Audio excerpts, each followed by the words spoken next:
again today. Our favourite part, well, one of our favourite parts of the Algarve, as you know, we love it here. And we are joined by the lovely Martha. Martha's has agreed very kindly to become a guest on the show today and talk to us about astrology. She is an astrologer. And we've been chatting before the show about how it's incredible. Such an awful lot of in-depth science to all of this. And it's not sort of really what I envisaged. No, to you. it's absolutely fascinating. Yeah. Martha, would you like to explain to us what astrology does and what you do and how spooky it all is? Yeah, well, thank you very much for having me on the show. I hope I don't talk too fast. I'm Gemini rising, so I tend to talk at 100 miles an hour. And you're Irish, love. That's it, yeah. I get Great a pass accent. for that. Yeah. Yeah. Well, basically, your astrology birth chart, I always like to describe it as being like your astrological DNA or your birth DNA. It's like it's what your soul came into this lifetime to learn and experience. And when people come to an astrologer, it's usually because there's something in their life not working. It's usually because, they've been in the same 3 or 4 relationships back to back and the same theme has come up, or else that they're in a job they hate and they just don't know how to leave it, or else they're not happy where they're living and they want to move somewhere else. So when I work with people, the first thing I would do is look at their natal birth chart, because that explains the themes that your soul came into this lifetime to learn and experience. And it's very much, what it gives huge clues as to what your vocation is, where you should be living, what kind of work suits you, whether you're better off working with people on a one-to-one basis or in groups. It explains how you give back to society. It explains your creativity, how you are of service. So when people have a natal consultation with me, I would focus on all of that, and then usually they come back then for what we call a transit chart, and that's where the planets are now, and that's always what triggers why they go to an astrologer now instead of 3 months' time, because what people always want to know, as we were talking earlier, is like what's going to happen in a year or a year and a half.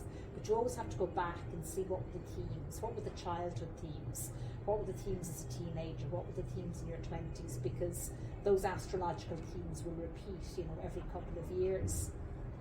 Then I also specialise in relocated charts, which is where you generate somebody's birth chart as if they're born in a new location, because it very often is possible to find somewhere more supportive to live, which is precisely why I moved to Portugal, for example. My relocated chart for Portugal here is much more supportive than my chart for Ireland. So you can do a chart for yourself and you can actually interpret it? Yeah. And do you follow that? Does it give you guidance? Yeah, absolutely. And you feel you benefit from absolutely. But the reason why the transit chart is so important is the transit chart helps you with timing of when to move or when to leave your job or when to buy a house. So tell us more about these transit charts, because it sounds, it's all fascinating, but it's an awful lot to take in. Explain. Yeah, I do try and explain it very clearly, but then I sometimes go off to my astrological world, so excuse me for that. Basically, transits would indicate external events that are happening to you that cause you to then go to an astrologer. Like, as I was saying earlier, you're in the same relationship and you've got the same pattern. Maybe the person you're in the relationship with isn't as emotionally available as you would like. Or else you keep attracting the same boss in work who keeps bringing up the same themes. So that tends to be a transit, because it's an external event that causes you to look at what's happening internally in you that you need to work on to change, to transform that situation. That makes sense. But we're all going through anything up to 11 transits on any given day. The transits to and from the personal planets might only last a couple of weeks. The transits to the outer planets like Neptune or Uranus and Pluto can last up to 2 years, for example. Oh, wow. Wow. I need to know more Hang about... on, we'll just give them a second.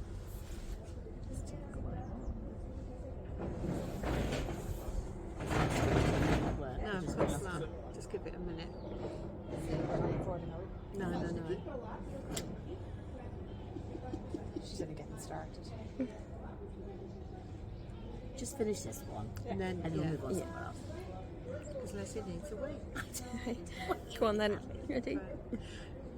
So say I wanted to, I don't know, I was thinking about changing jobs, or I've been offered a promotion at work, and I could come and see you, and you could analyse everything for me and tell me Absolutely, whether or not it was a good idea or whether to give my notice in a move or all these different things. Absolutely, like whether it's a good promotion, for example, whether your ego is getting in the way of you might maybe actually need to make a complete change and either leave your job or retrain, because again our ego can often get in the way. You might think, oh, the promotion is great, it's more money, it means that I'm really valued, but maybe your promotion means that your next boss is going to be a lot more demanding than your previous boss, or that you have to work a lot more hours, so therefore you've less time maybe for your creativity or less time for travel. It's fascinating, isn't it? It is. But honestly, as Martha's talking, the hairs on the back of my neck are standing out. It's really weird.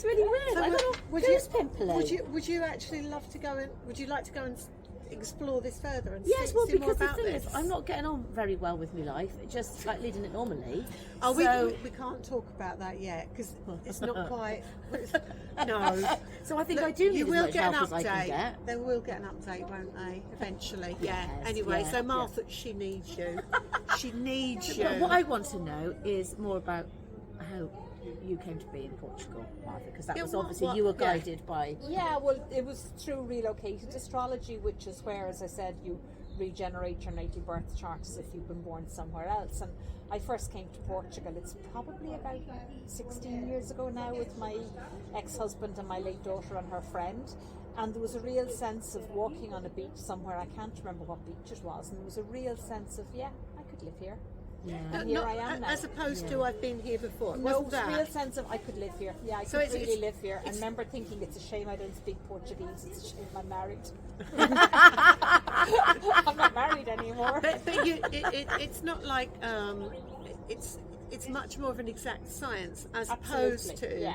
anything psychic, or we're not talking it's- Ouija it's boards very and precise, all that yeah. stuff. We're talking Yeah. precise, an actual recognised science, Yeah. as opposed to Yeah. anything a little bit. Like I in don't your know. relocated chart, like my sun, which is like it's the essence of you and how you shine, that's in my 12th house in Ireland, so I'm not really seen for my gifts in Ireland. But yet other aspects of my chart shown when I was in tourism, there was another aspect of my chart that really suited me working in tourism. But here in Portugal, the sun moves to my first house, which is your sense of self and how you shine. And my Venus almost changes houses as well. My Venus becomes what they become angular. It's sitting on my ascendant. So everybody thinks Venus is about love and seduction. It's actually also about your value system and what you love and who you love, and also about your finances. And when I came here, like in October, it was a research visit, because I had wanted to come to Portugal for about 2 years, and various personal things, stopped me. But there was a real sense of feeling valued and feeling seen, literally the minute I got off the plane. I mean, just even the way we're all talking here now, I wouldn't have this opportunity in Ireland. No. For a Monday afternoon, Yeah. sitting at the marina, No. having a nice lunch and a glass of wine with friends, we Feeling do have valued, quite a feeling nice valued. time. Yeah. That's a lovely way of Do, putting do, it. do, Isn't it? do, Feeling you, valued. do you feel like the quality of life here has accentuated so heavily since you, even Absolutely. just the week that you've been here? Yeah, it's not just the sun, it's not just No, the no. weather, it's the quality of people I've attracted. It's because I need people to help me with my business, to help me grow my business. It's the calibre and the quality of people I attracted. It's the friendliness, it's the service, it's also day-to-day things like the ease of everything being down the road and around the corner. Yeah. That's not necessarily all astrology, to be honest with you. Only a certain amount of it is But do you astrology. think, but that's a knock-on from It's it. a knock-on effect, because when I live in West Cork, you get used to having to get into the car and driving half an hour everywhere and putting 6 layers on, and then spending 10 minutes to park, and then reduced opening hours in shops. Whereas here, just even things as simple like the shops it being feels open easy. to 7 in the evening. It feels easy, doesn't it? Yeah. You actually get an extra 3 hours out of your day. So if things get chopped and changed, it's not the big deal that it is in Ireland, for example. But that's also my Sun and Venus playing out as But well. we- It's like there's 2 stories playing out. We at the have a same different. time. I think we are calmer. We have a different attitude here. Here we're much more. I'm always late, so I ring Les. Oh, I'm awake. I'm going to be a bit late. Locked myself out today, which was great. No car In gigs. fact, I think we're going to start telling her it's half an hour earlier Yeah, than she's but- supposed to be. I She's used to in do us that, like But that. it's like, oh well, never Oh, mind. well, never mind. Never mind. Pubs don't close till about 4 in the morning. It's fine. It's fine. Turn up when you do. No, but it does feel much less of a sense of. You're right. Yeah. I don't stress so much about if I'm going. You know, if you're running late, there's a traffic jam in England. You're thinking, Well, it's interesting you've given that analogy, because the last time I met a friend for coffee in West Cork, she was half an hour late. So therefore we only had 40 minutes in the cafe instead of like an hour and a half. And like, that does matter, because you kind of feel rushed, because you don't have to sit down and order we and don't down have and that relax. Whereas No. here, if you're late, well, everybody else is on time and they've ordered anyway, so it's all fine. And restaurants here Exactly. don't rush you. You don't No. feel pushed. No. You No. don't. You know, there aren't 2 sittings in an evening. We don't know. No. I've forgotten what 2 sittings are. Bring yeah. the vino. Bring the vino. Yeah, that's Martha, right. thank you so much for joining us. We really appreciate having it. me. It was so interesting. Yeah. I'm fascinated. I think we fascinated. might do some private consultations. Yeah, I think we need it. We both need it. Thank you everyone else for joining us as well. Special big thanks to Martha, of Thank you course. very much for having me. And we'll see you next time. Thanks. Bye. Bye. Bye.